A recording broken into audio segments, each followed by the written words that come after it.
महाराष्ट्राचे अन्न व औषध प्रशासन अर्थात FDAचे आयुक्त तुकाराम मुंढे यांना झेड सुरक्षा प्रदान करण्यात यावी अशी मागणी माजी नगरसेवक अमोल एन ठाकरे यांनी अमरावती जिल्हाधिकाऱ्यांमार्फत पंतप्रधान नरेंद्र मोदी आणि मुख्यमंत्री देवेंद्र फडणवीस यांच्याकडे निवेदनाद्वारे केली आहे। निवेदनात नमूद करण्यात आले की तुकाराम मुंढे यांना FDAचा पदभार स्वीकारल्यानंतर भेसळयुक्त दूध, दुग्धजन्य पदार्थ, बनावट औषधे, प्रतिबंधित गुटखा, सुगंधी तंबाखू तसेच निकृष्ट दर्जाच्या उत्पादनावर कठोर कारवाई केली आहे। या कारवाईमुळे विविध माफिया घोटाळ्यांकडून त्यांच्या जीवाला धोका निर्माण झाल्याचा दावा करण्यात आला आहे। अमोल ठाकरे यांनी आपल्या निवेदनात अमरावती महानगरपालिकेचे तत्कालीन आयुक्त गुन्हेवार यांच्या कार्यकाळाचाही उल्लेख करत भ्रष्टाचार आणि बेकायदेशीर कारभाराविरोधात काम करणाऱ्या अधिकाऱ्यांचे संरक्षण करणे ही शासनाची जबाबदारी असल्याचे म्हटले आहे। निवेदनानुसार तुकाराम मुंढे यांना झेड सुरक्षा देण्यासाठी राज्यभरातील युवक युवती, गणेशोत्सव मंडळे, दुर्गोत्सव मंडळे, विद्यार्थी संघटना आणि सामाजिक संस्थांच्या माध्यमातून मुख्यमंत्री यांना पोस्टर कार्ड आणि पत्र पाठवण्याचे राज्यव्यापी अभियान सुरू करण्यात येणार असल्याचेही सांगण्यात आले आहे। याशिवाय राज्यात दुधाळ जनावरांची संख्या तुलनेने कमी असतानाही मोठ्या प्रमाणात दूध आणि दुग्धजन्य पदार्थांचा पुरवठा कसा होतो या संशोधनाचा विषय असल्याचेही निवेदनात नमूद करण्यात आले आहे। दरम्यान या निवेदनावर शासन कोणती भूमिका घेते याकडे आता सर्वांचे लक्ष लागले आहे।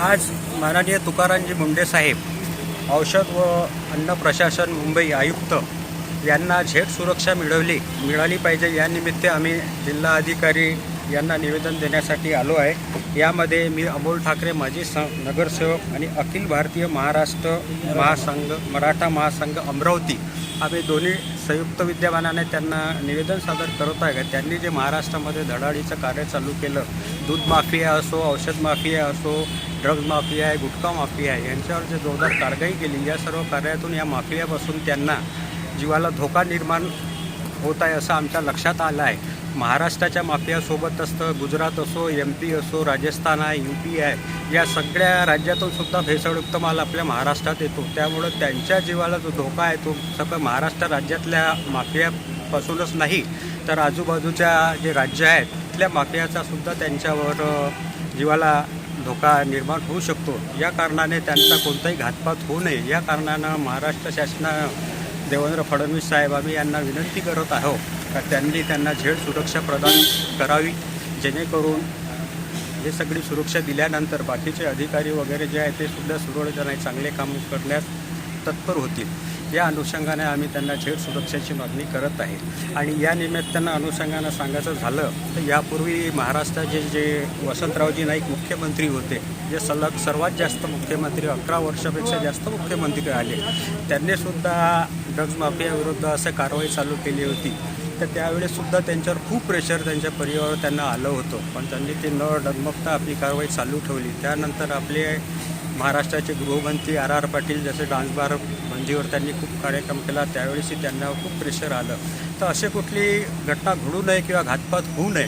अमरावतीचंही उदाहरण दिलं तर आपले 13 महिने गुड्डेवार साहेब आपल्या इथं असताना सगळं काम सुरळीत चालू असताना त्यांची बदली करण्यात आली। म्हणजे कुठेतरी चांगल्या अधिकाऱ्याला चांगलं प्रोटेक्शन मिळालं तर ते अतिशय चांगलं न घाबरता काम करेल। या अनुषंगानं आम्ही झेड सुरक्षाची मागणी केली आहे। ही आमची पहिली स्टेप आहे। यानंतर आम्ही दुसरी स्टेप अशी घेणार आहे की आता शाळा कॉलेज जेव्हा चालू होणार आहे तर आम्ही विद्यार्थीजवळ जाणार आहे, तर सर्व विद्यार्थ्यांना आम्ही पोस्ट कार्ड देणार आहे आणि आपले राज्याचे मुख्यमंत्री फडणवीस साहेब यांना त्या विद्यार्थ्याच्या इकडून सुद्धा आम्ही पत्र पाठवण्याची मोहीम करू। आमच्या महाराष्ट्राला सुदृढ अन्न, सुदृढ दूध, सुदृढ खाद्य मिळावं यासाठी त्यांना झेड सुरक्षा देण्यात यावी अशी सर्व शालेय विद्यार्थ्याच्या इकडून आम्ही विनंती पत्र त्यांच्याकडे पाठवत आहे।